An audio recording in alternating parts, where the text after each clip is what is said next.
Good afternoon, everybody. Thank you very much for joining this afternoon's Cuppa Club. And we've got Barbara Hammond, who is the CEO of Low Carbon Hub, and Michael Bax, who is the Managing Director of Kent Community Energy. So we're going to be chatting today about their current investment opportunities, which are live on the Ethex platform right now, and the projects that those investments are going to be funding. My name's Joe Berry. I am Senior Investment Manager here at Ethex, which is a positive investing platform where you can find, as I say, the Kent Community Energy bond offer and the Low Carbon Hub share offer live right now. Now, before we get started, I do have a little bit of housekeeping I've just got to get through. First is to let everybody know the Cuppa Club is being recorded and it will be made available to watch online. And also to say that we edit it to a highlighted version. And then the other thing I have to say is that this webinar is not a financial promotion. And if you do need advice, please go and talk to an independent financial advisor. Now for today, the Cuppa Club normally runs for maybe half an hour, 45 minutes. And it's designed to be an opportunity for you to meet and to ask questions to Barbara and to Michael about their organisations, about the investment opportunities available now, and about the impact that these investments are going to create. Do feel free to ask questions in the chat, which I think you'll have access to there, and we'll try and take questions as we go along, but otherwise catch them at the end. And in the worst case, if we haven't managed to answer all your questions, we will get back to you afterwards as well, because we have a record of those questions and we'll try not to leave them unanswered. So before I start and ask Barbara and Michael to introduce themselves, just to give you a very initial sort of summary of the investment offers and what they're supporting here. So the Kent Community Energy IFISA bond offer, that's raising finance for a portfolio of community rooftop solar projects across Kent. And then the Low Carbon Hub share offer is there to fund a pioneering battery energy storage project, which is located at the Ray Valley Solar Park near Oxford. Let's perhaps start off with Barbara, if that's okay. Perhaps you might be able to introduce yourself and tell us a little bit about Low Carbon Hub. Barbara. Thanks, Joe. I'm Barbara Hammond. I'm the CEO of the Low Carbon Hub. The Low Carbon Hub is a community benefit society. If you're not familiar with that form and you have questions, please put them in the chat and I'll happily answer them. But it means that legally, all the surplus that we make has to be spent on community benefit activities, and those are set out in our rules, how we use the money. The Low Carbon Hub started life in 2011, and we've grown to have a portfolio of over 25 megawatts of renewable energy installations. And now, as Joe was saying, we're getting into our first battery project, and we can talk about why that is later. We work with over 50 community shareholders across Oxfordshire, and we help them by helping them to understand the electricity system, the transition that we're going through. We share with them ways of working with their communities, and we have grant funds in place to help them do their work. We have a really strong record of innovation in the electricity system. The precursor to the Low Carbon Hub, West Oxford Community Renewables, did the first third-party lease solar PV roof in the UK.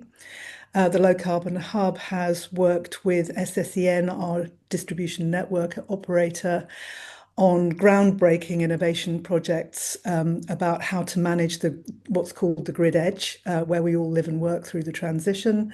We've just kicked off a new project with them that I can talk a little bit more about if people are interested. And we've grown now to the point where we are spending over £500,000 on our community benefit activities every year. Fantastic. Thank you, Barbara. It strikes me, having started Low Carbon Hub in 2011, 15 years ago. So I guess that is really well established organisation, and perhaps sort of helps to explain why there's been the chance to set all those milestones that you've been describing there. Yeah, this is why my hair is this colour. Right. So perhaps over to Michael. Would you be able to tell us briefly a little bit about Kent Community Energy in the same vein? Sure, we're much younger and we're accelerating fast, which is perhaps why I have no hair whatsoever. Um, Kent Community Energy, we cover as a benefit area all of Kent, apart from the Swale District Council and the Medway Council areas. So that's over 1 million people, 9 district councils. Um, we're much younger. We raised our first withdrawable shares offer of equity because we're a community benefit society too in December 2023. We raised £176,000 plus debt, which we used to acquire our first 5 megawatt facilities. So we run that and we use Bright Renewables, the community-owned asset manager, to do the asset management for that. It's a feed-in tariff site. We sell our energy as best we can to the grid. We work hard to make it positive and nature forward, and we have a significant grant-funded plan, which is in action this year to improve the biodiversity and measure the biodiversity performance on all of our assets. So we started with 77 members. We came again to the market with Ethex in November 25 and we raised £600,000. This was to cover our 2025 program, which was about 500 kilowatts on rooftop projects. We can talk about those, I think, later in the discussion. But in essence, we added another 175 members. So we're currently sitting at 255 shareholding members. Our plans now are coming again. So we're looking at a third fundraising, and this time a bond plan to cover our 26-27 plan, which represents between 800 and 900 kilowatts, again, of rooftop projects, plus possibly some expenditure on some expansions, which we're currently planning on our site. We're doing analysis for wind turbines on a site adjacent to our existing one. And also analyzing putting in some agri-photovoltaics on a field adjacent to the one that we're at. In benefits, we are way smaller than our colleagues here. We've historically given about 12,000 a year. We've given around 50,000 to date.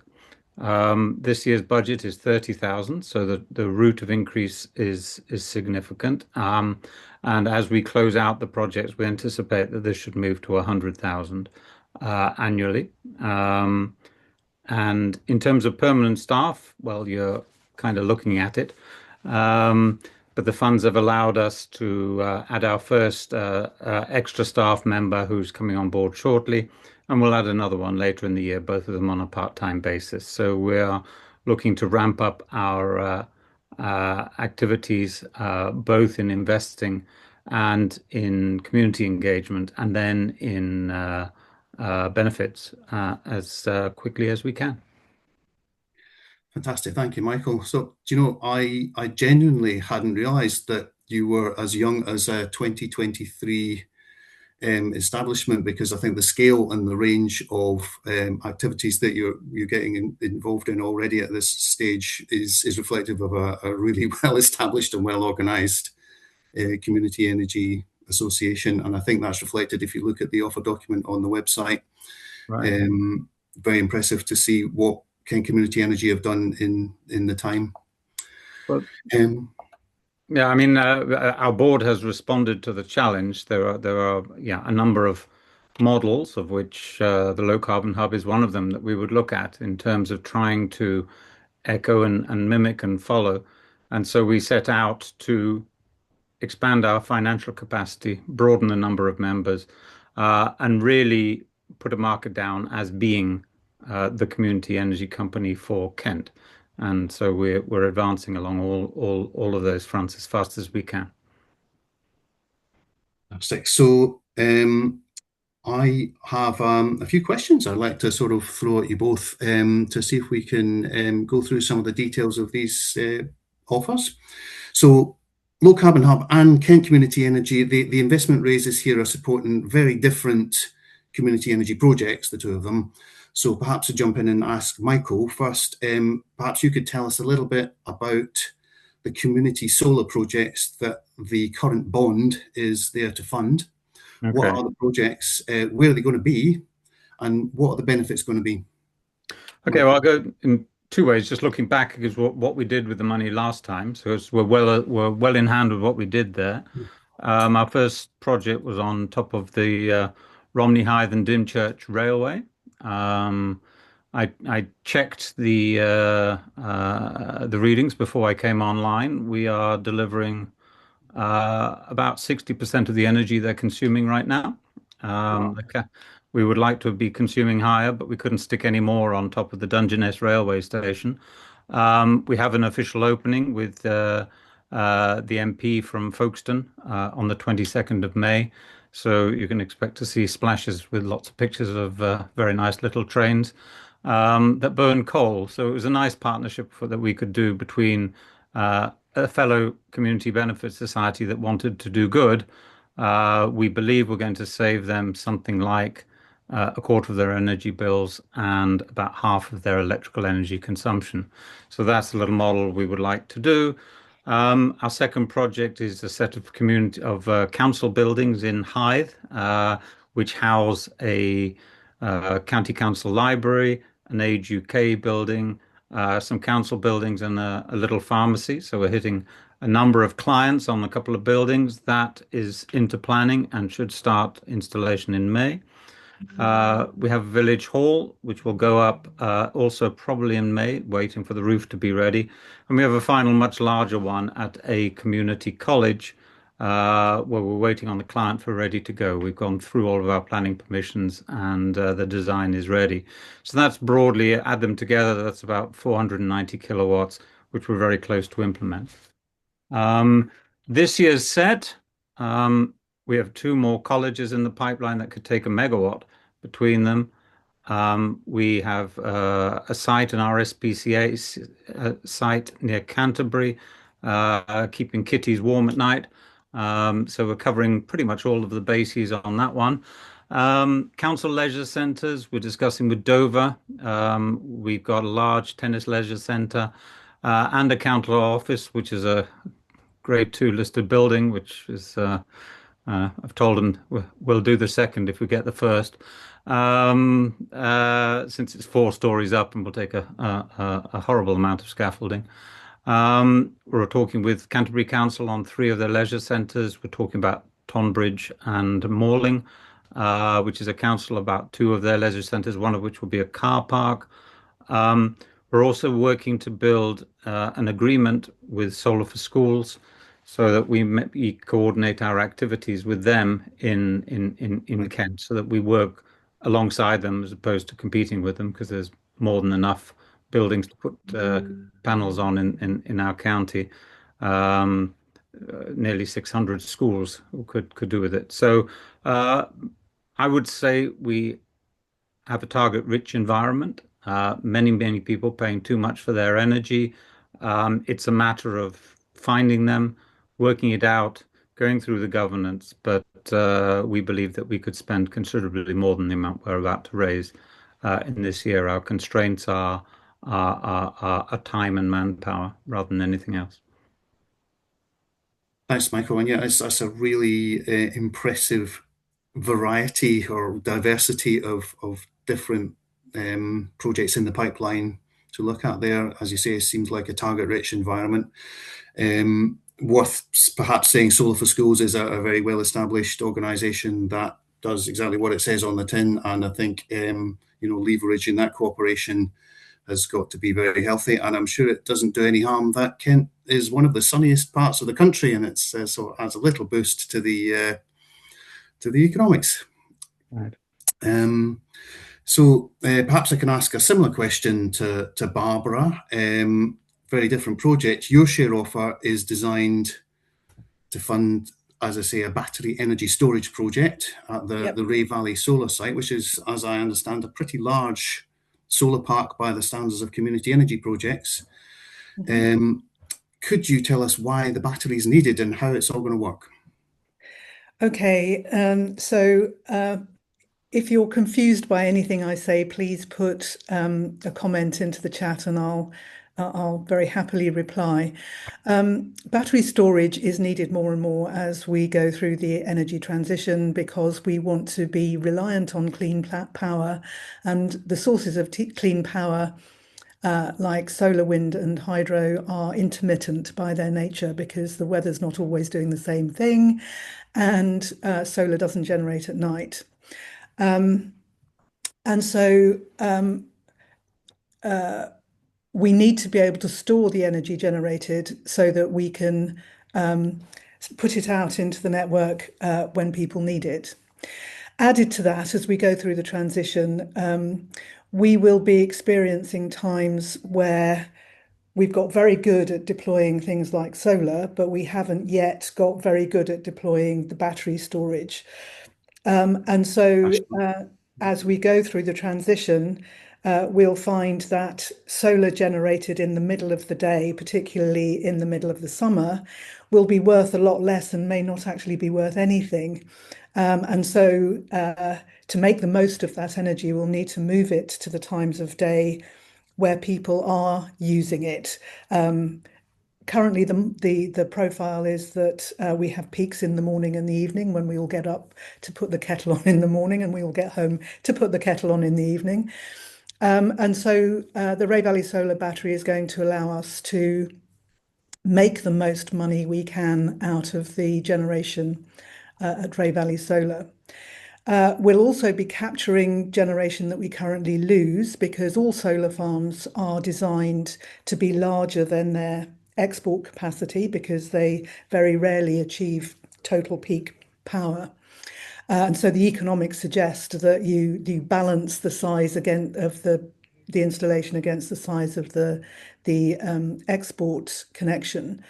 And so we're losing what's called clippings every year, where the energy goes into the earth because there's not enough capacity in our export connection. So we'll be able to capture that and send it out to the grid when the solar farm itself is not generating as much.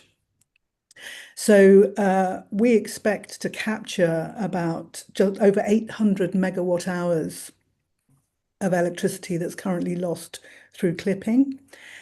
That's about 300 houses worth of electricity.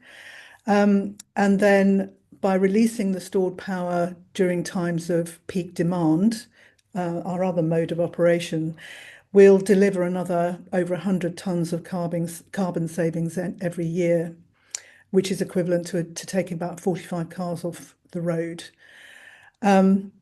All of that income generation means that the financial model for the battery is different from a normal solar rooftop or solar ground mount.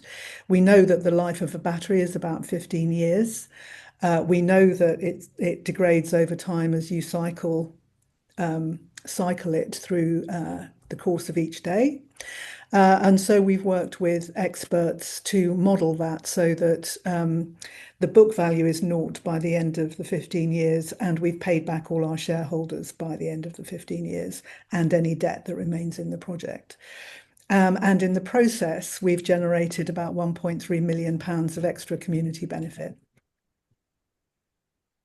Fantastic. Thanks, Barbara. Yeah, interesting to hear the battery project. Although the battery, of course, itself doesn't generate any additional power, actually it does make additional power available for users rather than just changing the timing of the power, which of course adds value to the power, but it actually adds actual additional megawatts to supply for people. And of course, the other thing is it's avoiding the need to build additional backup generation as we get more and more renewable energy in the grid by supplying power at the peak times when we need it.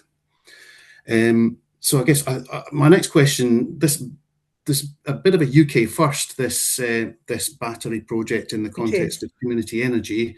I think you've partially covered some of this, but I mean, how was the decision taken to create a community-owned battery storage project? And I guess more generally, do you see other community energy organisations following suit and installing batteries? We've already been talking to some and sharing what we found out. I mean, I think I should say at this point that we have worked throughout with experts that are not internal to the Low Carbon Hub. So we have identified people in the industry who know their onions. And what we're doing when we talk to other communities who are considering the same thing is exactly that: find your expert, talk to all the battery companies, make sure you choose the right one, look very carefully at the offers that they make to you, because this is not just new to us as community energy, it's new to the industry as well. We're very lucky to have on our board somebody, a non-exec director who runs a battery company. So, you know, I think increasingly community energy businesses, as we grow, we need to have that sort of expertise on our boards. And so we noticed the issue because of the expertise that we have internal to our executive team. And we noticed how much we were losing a year. And we also noticed what was happening to the market in that the amount of solar actually taken up by the market is going down at the moment before the electricity usage ramps up as we all change to electric heat and transport. And so the capture by the market has gone down from 99% to 85%. And so if we don't install batteries with all of these benefits that they have, we risk our solar farms becoming less productive in financial terms than if we didn't. So it's a range of reasons, right from the more community benefit to the very pragmatic, how do you run a solar farm as we enter, you know, as we get closer to the 2030s? Fantastic, thanks, Barbara. So question for Michael. I think we talked a little bit earlier. You described progress with your Romney Hythe Dymchurch railway project, which I think is fascinating. I have, among other things, an engineering background, so I love hearing about Romney Hythe Dymchurch. But you successfully closed a share offer on the Ethex platform last year. Perhaps you tell us a little bit about those projects and how the share offer funded those and the progress there. Well, I sort of covered that a little bit in the prior discussion. We set out, we did a lot of learning in that as to what works and what does not work. We also did a lot of learning in terms of finding the order in which to send and present and do the sale to organizations, because we did a number of deals, did all of the work, and then found that you get to the governance side and their boards go, maybe. So we got two of those, which were among our two most worthy projects, was an old age hub and a mental health charity. Their boards got very nervous at the end, concerning about the financial commitment, which in reality was very small. Very, very user-friendly power purchase agreement, not very onerous in terms of its obligation. Certainly didn't look like a commercial one in terms of take or pay obligations or anything of that nature. So we learned a lot in that process of thinking, whilst the benefits may be obvious, boards and especially voluntary boards may not think the same. So we reversed around our order of doing so. We made sure we got the governance up front.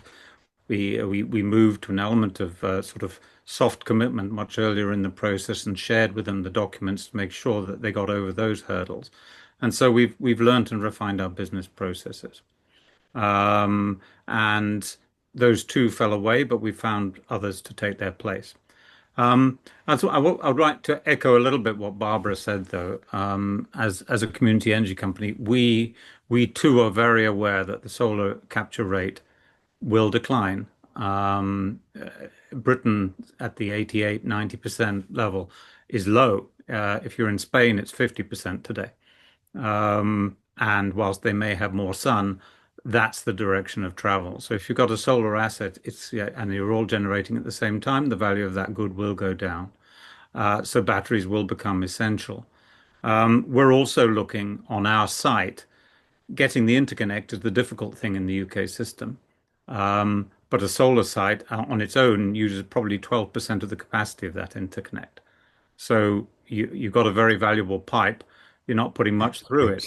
And so what we're trying to do is, I suspect, a similar thing that what Barbara is trying to do is to maximize the use of that pipe, which we've already got, which is why we're analyzing now the two projects I said before. If you match 10 megawatts of wind together with us and our neighbor, there's a very, very nice match. And you almost don't need what's called a G100 sort of limiter to limit the capacity you can inject.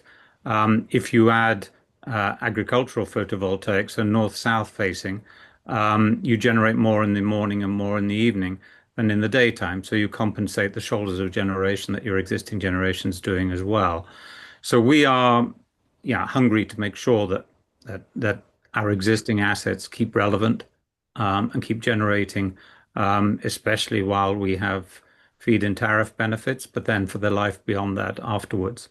So we're actively looking for utility size assets as well as the smaller ones that we're talking about. Sort of kind of didn't answer your question, but I answered it before, Joe. No, that's very helpful. Thank you, Michael. And I guess one of the great things about the rooftop projects, which are perhaps the focus of this first tranche of cash that you're currently raising, is that you don't need the grid so much because you have a direct connection straight to the user, who's usually the person underneath the roof. Yeah, I mean, at the moment, and I'm sure many of our community, I mean, 'cause many community energy societies have some concerns about rooftop because you've got to get the costs right, and you've got to get the tariff right, and then make sure that they are easy to monitor and maintain, because historically, when they're not in a feed-in tariff basis, they've been more complicated the economics are more complicated. However, to our mind, if we can get them to sufficient scale, because we're looking at larger things rather than smaller, the focus primarily of what we look at is over 100 kilowatts, rather than the smaller ones, though we will cross-subsidize a little bit if it helps.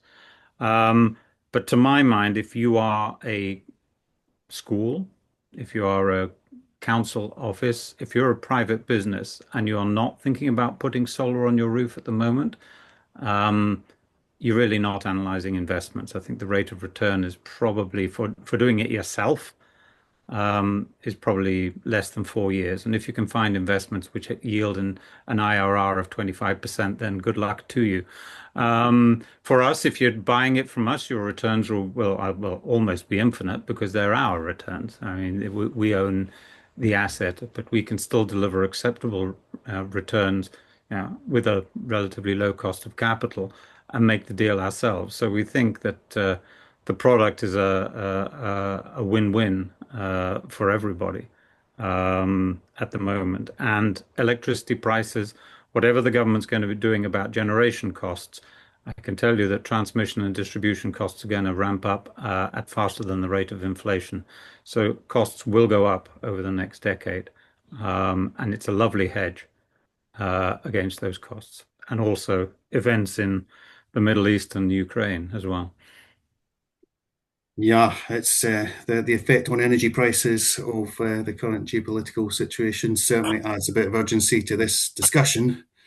I think it's very interesting what you say about the hesitancy of some of the potential consumers of rooftop electricity being, particularly, I guess, public sector organisations. One can sort of have some sympathy for the hesitancy to get into a long-term relationship, but I think there is, as you say, as a sort of a level of education required there, isn't there, given that there's an equal certainty that they will be electricity consumers for that period, and they'll be paying more for the electricity if they're buying it from the grids than if they install the rooftop solar netted out over that period. So I'm hoping there's a gradual progress in people's mindsets towards, as you say, a very obvious economic decision to install rooftop once you have a certain scale.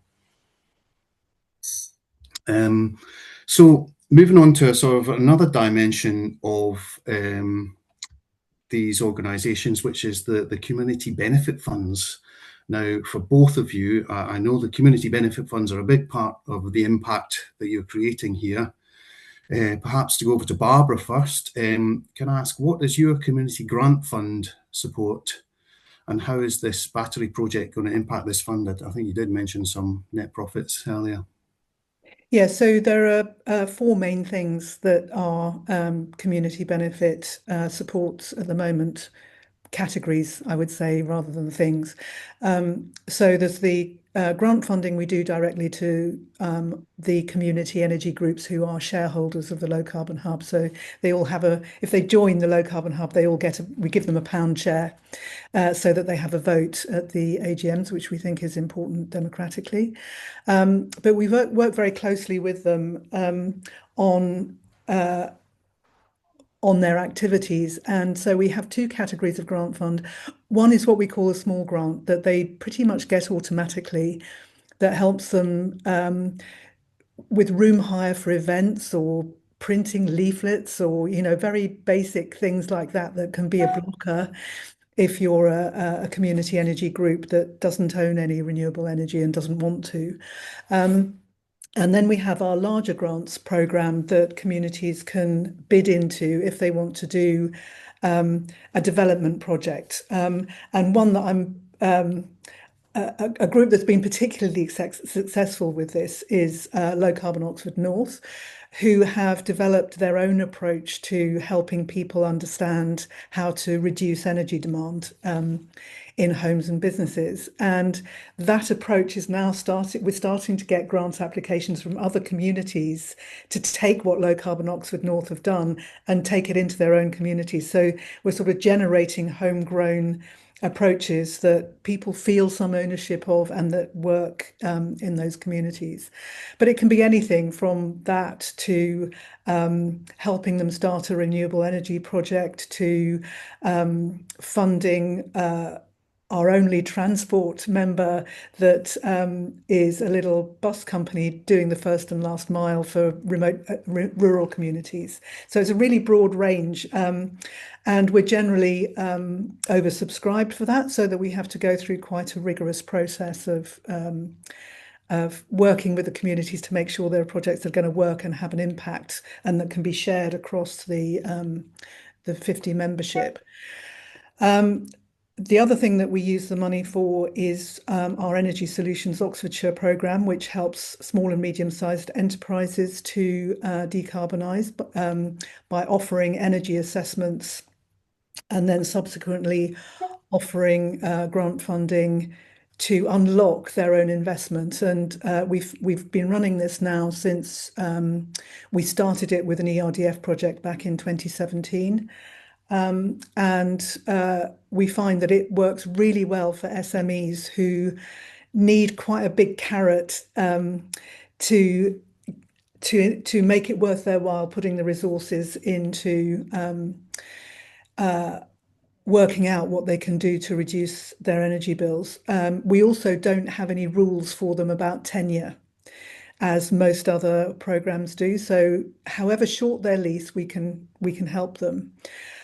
So we fund the energy assessment, which is about £1,500 and includes site visits and follow-up visits. We're meticulous at calculating the carbon that has been saved. And we find that if we offer up to 25% of the costs of kit to go into the buildings, and the average spend is £10,000, then that unlocks the rest. And they're generally organisations, a lot of VCSE, voluntary community and social enterprise businesses as well, who would find it impossible or very difficult to persuade themselves to access debt funding to do that.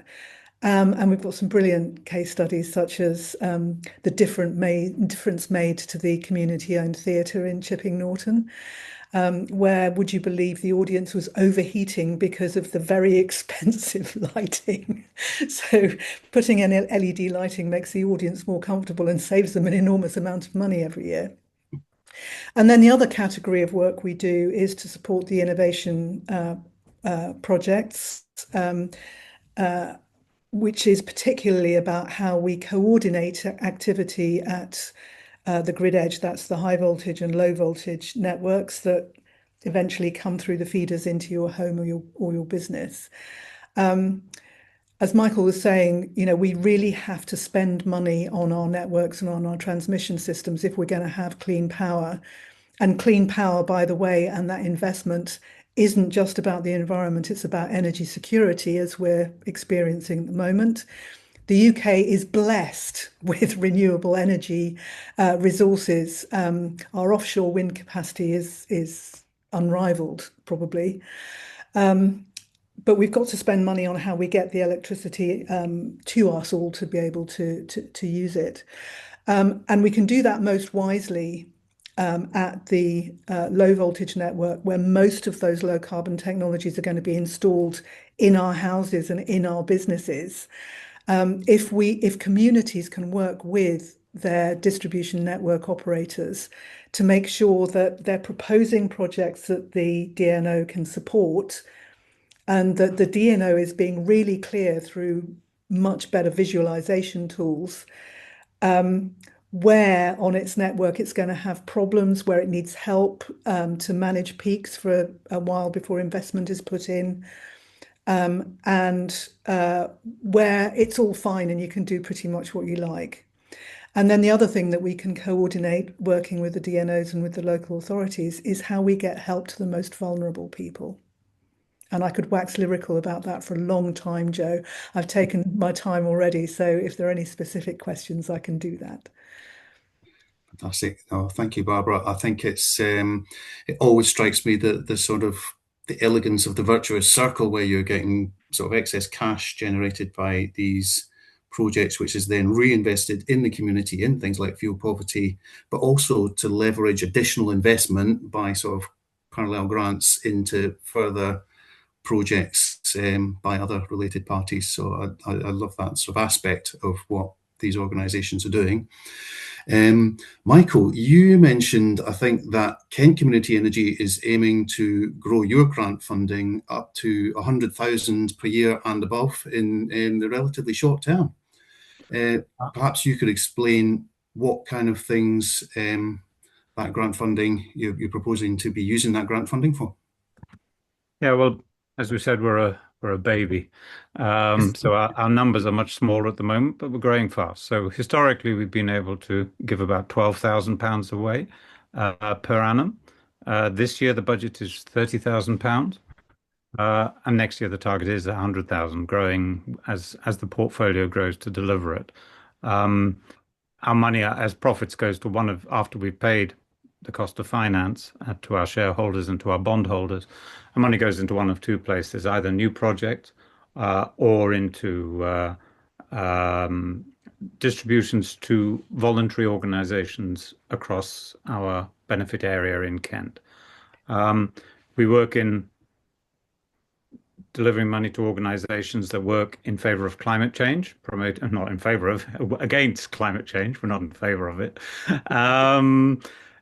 In promoting and protecting biodiversity and nature, that work towards energy efficiency and alleviating energy poverty. We give a little bit of money to organisations that are involved in sustainable transport as well. We have given away over £40,000 to date, and that money's growing, as I said. Through COVID, there was a lot of energy poverty money, which we did. We've subsequently diversified into more, if you want, nature forward projects, helping a nature reserve, a community orchard, helping a people's forum in my own town to hold community sustainability and resilience meetings and prepare plans so that the community can cope with climate change and its implications. We help and support climate fairs across the county because they all need money to get their act rolling. We helped a homeless charity this year improve the efficiency of one of the thermal efficiency of one of their accommodation buildings. So that was a twofer. Overall, we also this year have helped a number of organizations put solar on their roofs on projects that are too small for us to do as commercial projects. And we will be having this year a community hall of the year incentive because you can't really make community halls work commercially. But they're very good centers for where people come together. So we think that we'll be able to do 2 or 3 as grants this year. We have a very good grant committee. We created a set of strong rules and procedures. They're at arm's length from our board, so they said it's not the same groups of people making decisions. They have a degree of delegation as to how they can act, but they have to bring those proposals to us. And then they got a professional set of systems of making sure that there is accountability, that we're hitting the aims and targets that we set ourselves. So I think that covers it. There's lots to do. And part of what we're looking to do with our first employee is create a community engagement officer to really build the pipeline of grant recipients as well as build our Kent membership. Thanks, Michael. Yeah, it strikes me that Kent particularly is quite a sort of, in some ways, an extreme example of an area where there's a lot of affluent residents in Kent, which hopefully provides a good sort of foundation for your organisation and the funding. But there are real extreme pockets of poverty, relatively widespread around Kent, and I can see that there's certainly it's an environment where there's no shortage of need for sort of help on fuel poverty, and I do again I think I'll be very interested to see how the demand grows for that 100,000 per year. I think that is very true. A lot of the areas right very close to me, Thanet, Thanet, Dover, Folkestone have some of the worst energy poverty indices in the country. So working out how do we attack and help that is a key aim for our business as we grow. Thanks, Michael. Jumping into a little bit more about the specific projects in question here. Barbara, what stage is the battery storage project at, physically on the ground now? And once the funding is raised, when are you planning for it to be operational? So we're in the process already, Joe. We have access to enough bridge finance to allow us to do that, and our own resources if we need to as well. So the order went in to the company building it in China. Yeah, China, everyone. Sorry about that. Just before Christmas. And so it's being built as we speak. And then it needs to be transported to the people, they're called iWell, in Holland to put the clever gubbins on it. So the battery coming from China is a standard container. It's standard containers, nothing visually very exciting about that. And then we put the exciting, clever stuff on in Holland, and then it comes across to the UK. We will start installing that in the summer.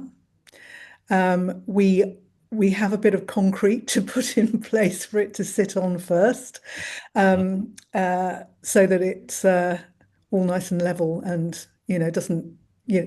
All the reasons why you need reinforced concrete bases for these things. And then we expect to get it operational in the autumn, October, hopefully. But we've had a little bit of delay, which may or may not be associated with the current crisis. It's quite hard to tell, but not much of a delay. We know it's all on the way. And So what this share offer will do is replace the bridge financing that we already have. And thank you very much to the High Net Worth Network called We Have the Power for providing that to allow us to put the order in. We have our second stage payment coming up in early May, and we should have debt finance in place for that in the coming week or two. And then it's a question of how much we raise through the Ethex platform as to what our balance of equity and debt is at the end of the process. And if anybody is wondering why the Low Carbon Hub is doing equity as in share raise rather than bonds, it is because Ray Valley Solar has debt in it, and the battery will also have debt from the same funder in it. And that funder, the lovely Triodos Bank, would have to put in place a separate legal agreement for every single bondholder if we went for bonds. So if anybody is wondering, it's not that we hate bonds, it's, it's a question of how you organise the seniority of debt and what instruments you have to have in place governing that. And it just so happens that that makes it extremely difficult for us to do bonds for this offer. Fantastic. Thanks, Barbara. That's understood. Probably worth mentioning, I think, the bridge funding you mentioned, I think that's a fantastic instrument and massively useful in community energy world, but it's also worth saying it has to be a bridge to somewhere, and that bridge funding is only available because of funders on the Ethex platform who are prepared to refinance that. So, it's again a very virtuous circle of sort of cooperating in that funding phase. And it's just brilliant to see community energy getting to the maturity where we have this spread of instruments that we certainly did not have back in 2011. And then on the subject of bonds, Michael, I looked, I think the bond on the Ethex website is now up at 543,000, I believe, this morning we've raised for Kent Community. It's that's not enough, Joe. You have to try hard. We'll work on it, Michael. We'll try harder. I understand that any amount you raise above around 600,000 in this particular offer is also going to be used to refinance some other more expensive loans that you have in the organisation.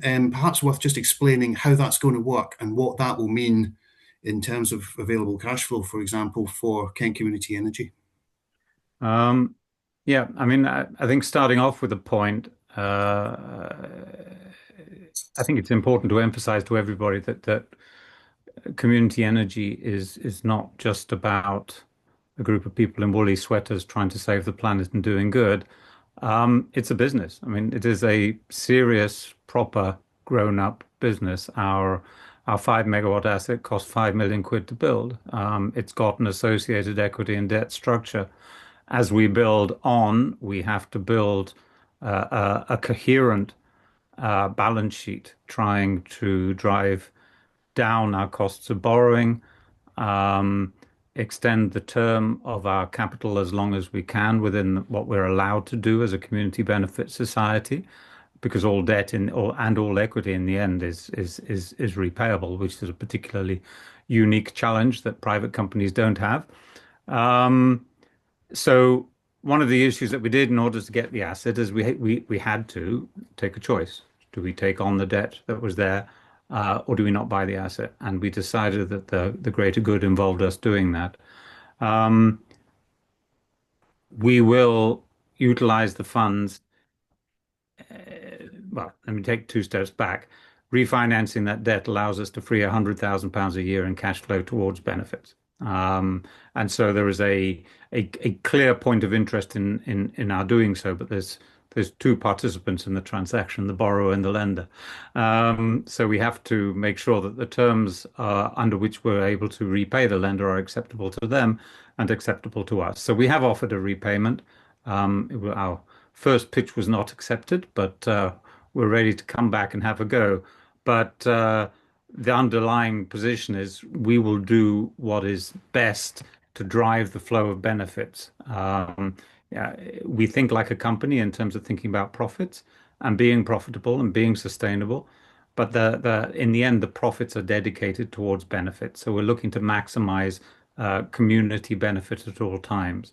So we're very careful in our stewardship. So if we see that it is worthwhile doing, it's kind of hedged answer because I'm not able to give you, full view as to whether we will be able to do that. But we offered a repayment. But in the event that they don't, we have a range of high yielding projects that we can use to put the money to instead. So that it's not a all or nothing bid. It's one of the options that we take as a responsible business to try and maximize the returns that we make. So it'll happen if it happens. Yeah. Thanks, Michael. And it certainly sort of makes sense to me to sort of increase further the cash generation of the business, which, as you say, goes straight back into either additional projects or indeed the community benefit funds that you've explained so helpfully before. Yeah. So it makes an awful lot of sense. So I guess just last sort of couple of questions to round up here. But I mean, I think you're both really representing two extremely well-established community energy groups. It'd be great to have your thoughts on current growth in the sector. It does feel like a sort of relatively healthy time in the UK for community energy. And how do you see UK community energy as part of the clean energy transition and how that will contribute? So perhaps go to Barbara first for that. Yeah, I think I would see community energy surging forward again after we had a little bit of a sort of lull, I would say. And I think we, as a set of organisations, I hesitate to say sector somehow, I don't know why, but anyway, I think we're more and more confident about why we're here. And from the low carbon hub's point of view, we're here because the transition requires pretty much everyone to be able to contribute flexibility. That is moving the time that you use your energy, whether by the activity you actually do or by storage, in order to allow the system to operate safely and reliably with intermittent renewables. The government's put in place very strong policies and roadmaps about that. Unfortunately, I would say they're weakest on the inclusivity aspect, and we're pushing them hard on that. And going back to what I was saying about flexibility needing to be in every home and business, that means that communities need to be able to help each other and help the distribution network operators to make the change as efficiently as possible. We have to have a population who knows about this stuff, who knows what action to take, who knows where to go to get that action taken safely and reliably. And if we're going to get the most efficient and therefore most cost-effective transition in place. And I think one thing that I would also say is that we can help to keep the costs down, but innovation and a transition of this magnitude does require spend. And so, we try to help people understand the benefits of that spend when they see that the non-commodity costs of each unit of electricity go up. We hope that those they must come down eventually as we get through the transition. But we are helping people to understand that. And it's really crucial to keep the consensus together around the need to do that, which is increasingly hard in a world where we're seeing a lot of disruption happening at the moment. So from our point of view, our focus actually starts to be as much on the consistent engagement with people, with communities over the time that it'll take to make the transition, hopefully by 2050. We have a portfolio in place now that doesn't finish, the last lease doesn't run out until 2063. We have a financial model that pulls all of our assets together and shows us exactly what's going to happen in each year.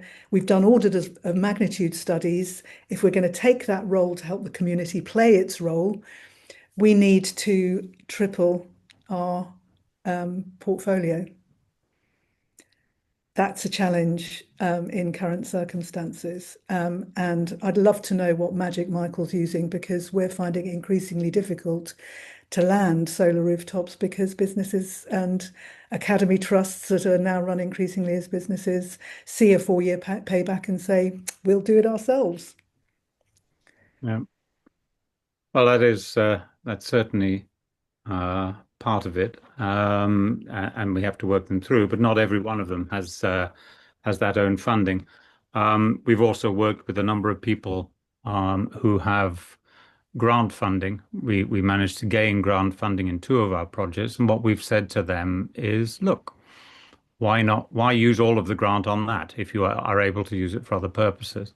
What we can do is we can apply the benefits of that grant to our pricing. So you can, and in the case of 2 of our deals, we effectively took the grant and reduced them almost on a pound for pound basis on their tariff, where they were able to take that in our pricing. We're not a wholly commercial organization. As long as we make our money on our investment, we're very happy to work in that way. I'll take the discussion slightly different area about what we're excited about. I'm eager to see those parts of our sector that are arguing to find that we should be able to sell to our community, to find mechanisms, whether it is a new tariff or new vehicles by which we can sell to consumers close to us. It's a frustrating part to do all of this effort and then just sell effectively as a commodity to big energy, because that somehow doesn't seem to smack with what we're trying to do. And it is very hard as a small producer. You tend to be a price taker, not we have very little market power in terms of our ability to negotiate PPAs. So we work as hard as we can to maximize those returns, but we believe that if a mechanism were established that could sell to our community, that would be a good thing. And that is part of what's going on through discussions in Parliament with various people. We have looked at energy local schemes to see whether we can put energy distribution, and batteries will form part of that, but that still needs a third party retailer to firm up the energy, which is not always feasible. So yes, we agree that there's a positive vibe around it. We think that that is reflected in the response to Ethex and their fundraising things, and the rhythm of it, having 4 energy providers on the site at the same time is, I think, a symbol of that. Although we were rather not have the competition, but we're happy to share it because this is a collective effort. We find our shareholders want to become engaged, and that the purpose of community energy is something that is seen and valued. And so we welcome government's attempts to expand on that capacity. We would like to see them in concrete terms, however. We like the idea that larger solar projects would have to sell an element to the community. In anticipation of that, I have cheekily written to every single solar developer active in Kent, offering to take some of their capacity off their hands. But we look forward to seeing what the government delivers in that area as well. Fantastic. Thank you, Michael. That's insightful thought. And then I think we're getting close to our time, really. In fact, we're probably a bit over time, but just maybe final thought. What message would you like to leave potential investors with? What would you like people to be thinking about as a final message? So, Michael, I'll ask you first. Any just final thoughts for our listeners today? Okay. Well, our board is focused very clearly on making sure that your money will be put to good use. We look to deliver sound projects. We are cautious investors. We look very carefully at credit issues and the ability of the client to repay us. Your projects will deliver savings for those clients. It will lower carbon, so that they're sound in and of their own right. And you'll get a fair return. And as ours is a bond issue through an FESA, it can be tax-free. So from our position, doing good and making money, that sounds like a very healthy combination. Thank you, Michael. Barbara, any thoughts from your side as a final message? If you are interested in the circular economy and making the absolute best range of values out of every pound that you have spare, the best way of achieving that is putting it into community energy. Fantastic. Thank you so much, Barbara and Michael, for your thoughts and your experience and intelligent comments today. So the Kent Community Energy Bond offer, that's now open for investment on the Ethex platform until the 23rd of June. The Low Carbon Hub share offer is open until the 26th of June. We're going to be sending updates on progress of those offers out, so do make sure you're signed up to get emails, see how they're progressing. You can, of course, also look on our website, which is ethex.org.uk. Thank you so much, everybody, for your time today, and thanks very much from myself and to Michael and to Barbara. Thank you very much, everyone. Thank you.